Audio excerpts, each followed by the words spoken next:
When the world ended, it didn't happen with a bang. It happened on a road no one wanted to take. This is the story of the last road. Grey Haven was a city of lights and endless noise, until the night the coughing began. People thought it was the flu. By morning, hospitals overflowed. By sunset, the dead refused to stay dead. Visuals: crowded streets, flashing ambulance lights, chaos. Ayan, a 27-year-old mechanic, slammed the door of his small workshop. Inside, Zara, his sister, and a medical student, packed a backpack. Zara, whisper, "Mom and Dad aren't answering. We have to move." They tried to reach the hospital, but barricades turned every street into a trap.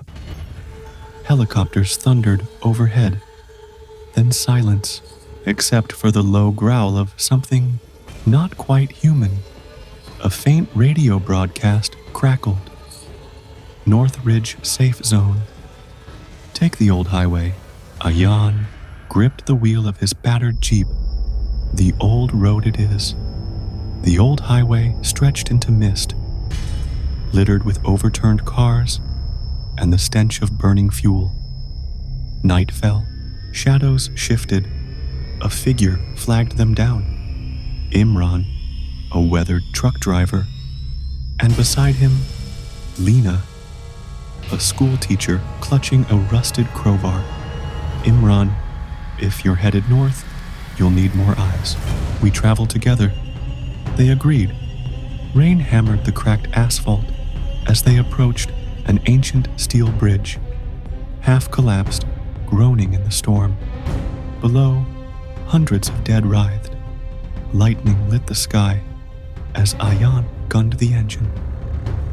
Metal shrieked, tires skidded. The Jeep cleared the final gap, but a shard of twisted railing ripped through Imran's leg. They sheltered in an abandoned gas station. Shelves were stripped bare.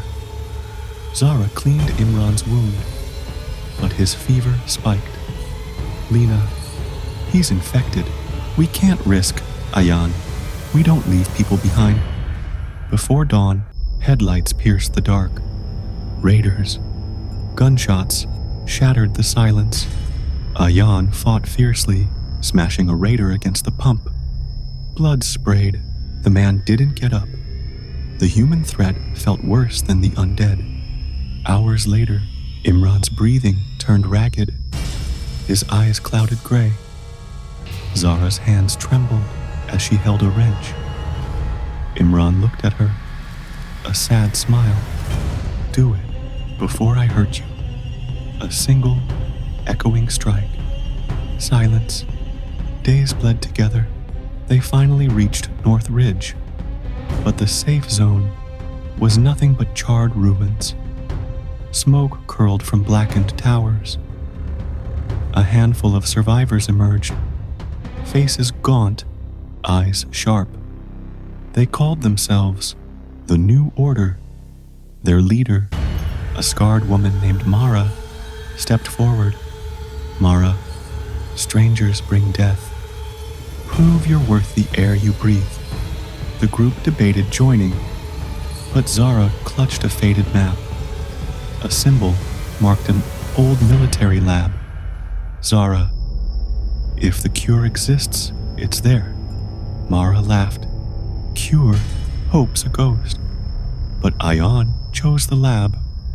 The final stretch was a graveyard of wrecked convoys and crawling dead. At the lab gates, alarms wailed. Inside, flickering screens showed sealed vials labeled "Prototype Serum." Zombies flooded corridors, military uniforms torn, eyes lifeless. A desperate battle raged. Lena fell, screaming, as Ayan fired, until his gun clicked empty. Zara reached the containment chamber, shattering glass and grabbing the vial. Zara, breathless, got it. "Ayan, go." They barricaded doors with broken tables, sprinted to the rooftop. A radio still worked. Ayan keyed the mic. "This is Ayan and Zara. We have a cure. Hope still lives. Follow the last road out." The transmission echoed into the static night. Helicopter blades approached in the distance. Or maybe it was just the wind. Fade to black